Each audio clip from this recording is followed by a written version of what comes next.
Yeah, we're gonna have some fun. Let's see. I had a new tagline I was gonna throw at you too, Matt. Did you? Yeah. Let's see. Real estate.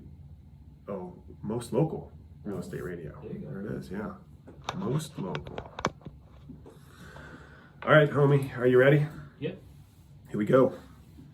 Welcome to the Flathead Home Show, your most local radio, real estate radio. There it is. Matt, I was kicking around a couple of ideas for the tagline. We got a new year right around the corner, and I thought, okay, new year, who dis? Let's come up with let's shake it up a little bit on the Flathead Home Show. The Flathead Home Show, the choice of a new generation. Nope, because it's already been taken, right? Flathead Home Show. We report, you decide.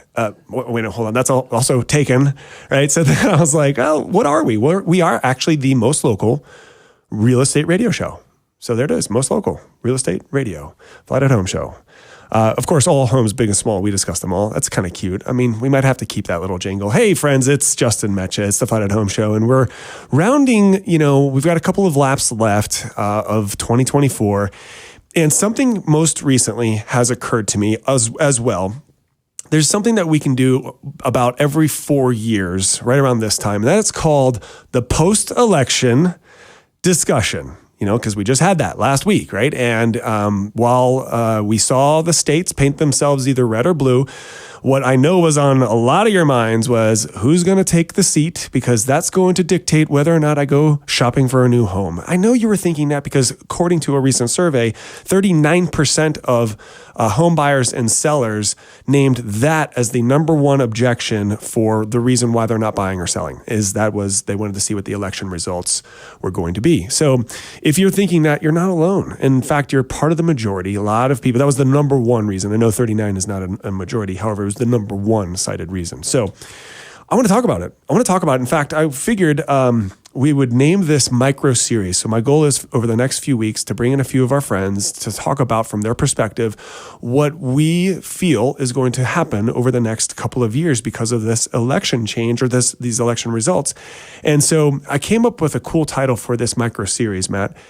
And it's inspired by one of the greatest movies that deals with a father looking for his son, and that is Finding Nemo. The Disney Pixar, or Dixie if you want to combine those two, the Disney Pixar movie Finding Nemo. And the last line in that movie is delivered by a character called Bloat. He is the blowfish. And he simply does this. Now what? Now what? There it is. So that's the name of our show.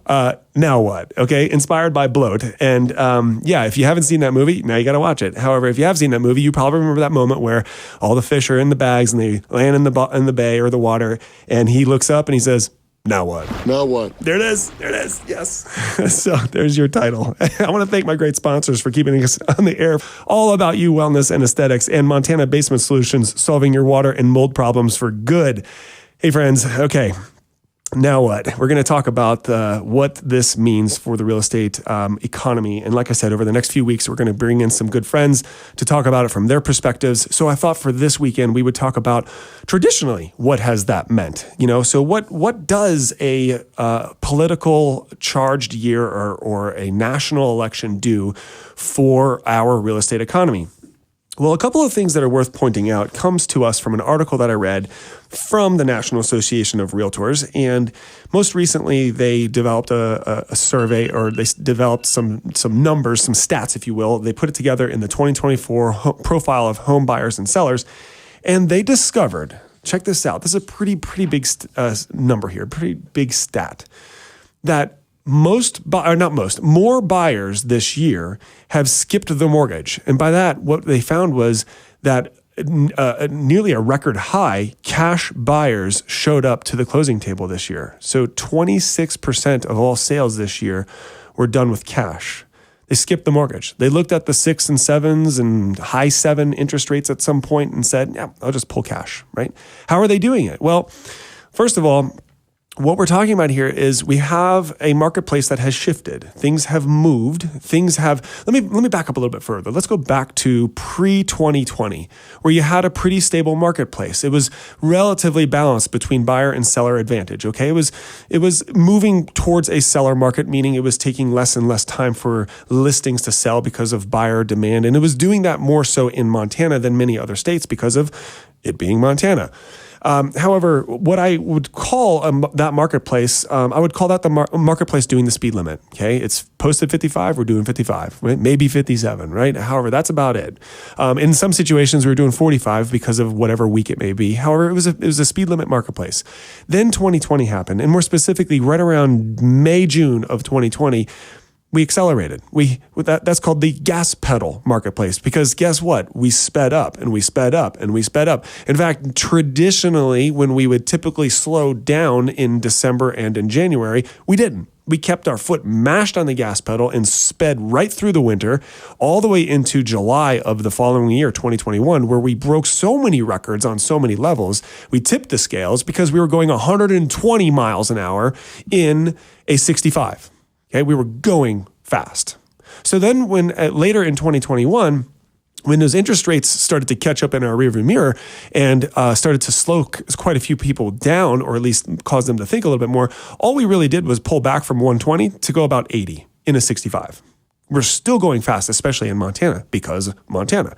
And then today, for us to slow back down further to now, I would say we're doing 45 in a 55.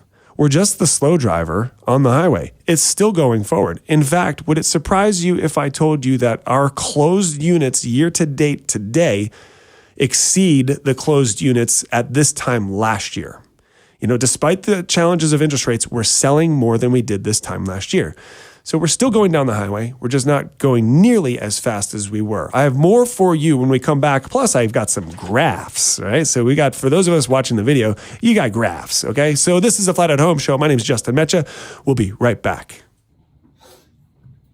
Okay. I always bring more information than I need. That's good, though. Yeah.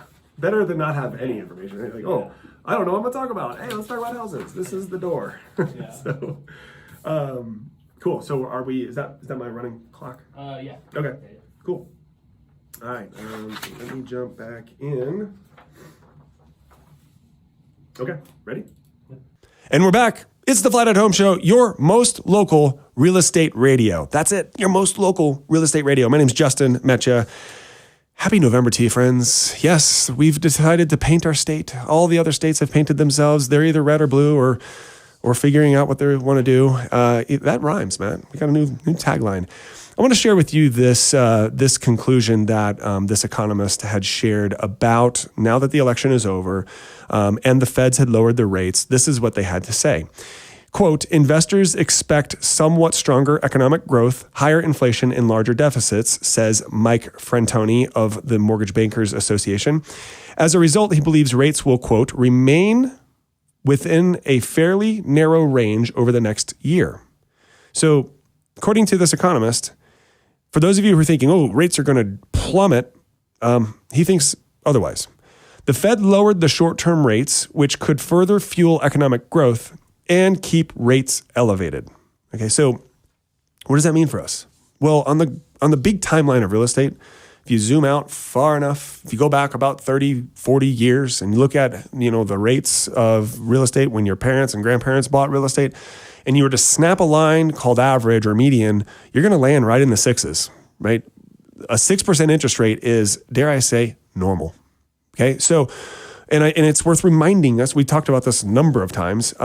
For those of us who landed 2s and 3s in the a few years ago, that's not promised anymore. In fact, we've really never seen that before. And for those of us who bought real estate in 2016 to 2019, you actually still bought it at a discount. Now, statistically or numerically in Montana, it was right around 2016, late 2016, when our values caught back up to where they would be otherwise. Okay, so let me explain would be otherwise. 4% is the line that we like to snap on graphs because we love graphs in real estate.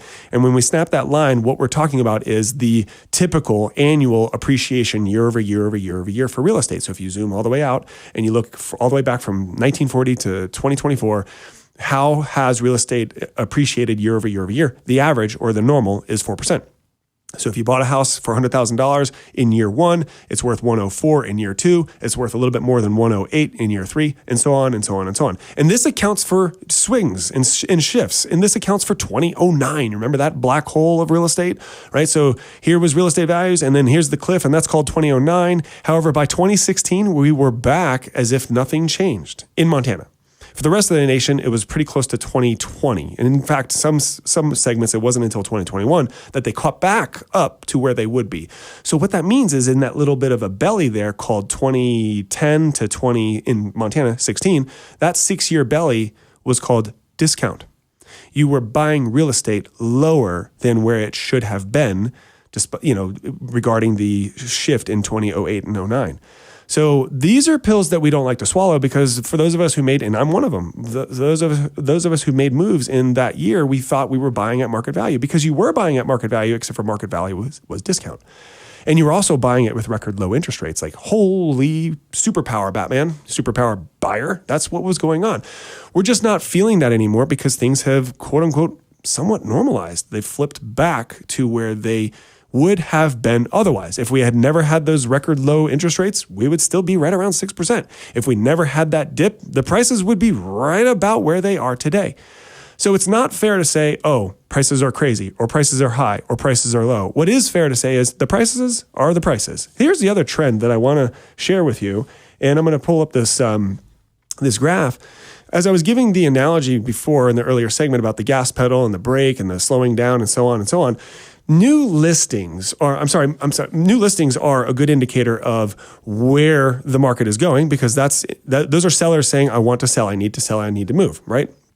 However, the at which the rate buyers are responding, I like to look at median days on market, meaning how long is it taking for those listings to actually sell?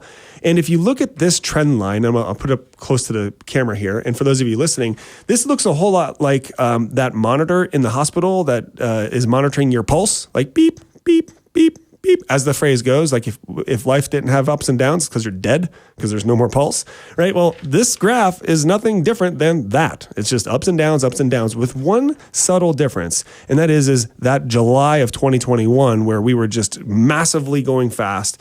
Days on market was at a record low of 49 days on market. That's half the time where they are today at 90. Does it feel like it's taking longer? Yes, because not that long ago, just a few miles earlier down the road, we were going twice the speed. However, now we've taken the foot off the pedal a little bit, and we've slowed back down to the speed limit, maybe just a little bit lower, and that's why we feel what we feel. This is the Flathead Home Show. My name is Justin Meccia. Stay tuned. In the next couple of weekends, we're going to be discussing more about Now What?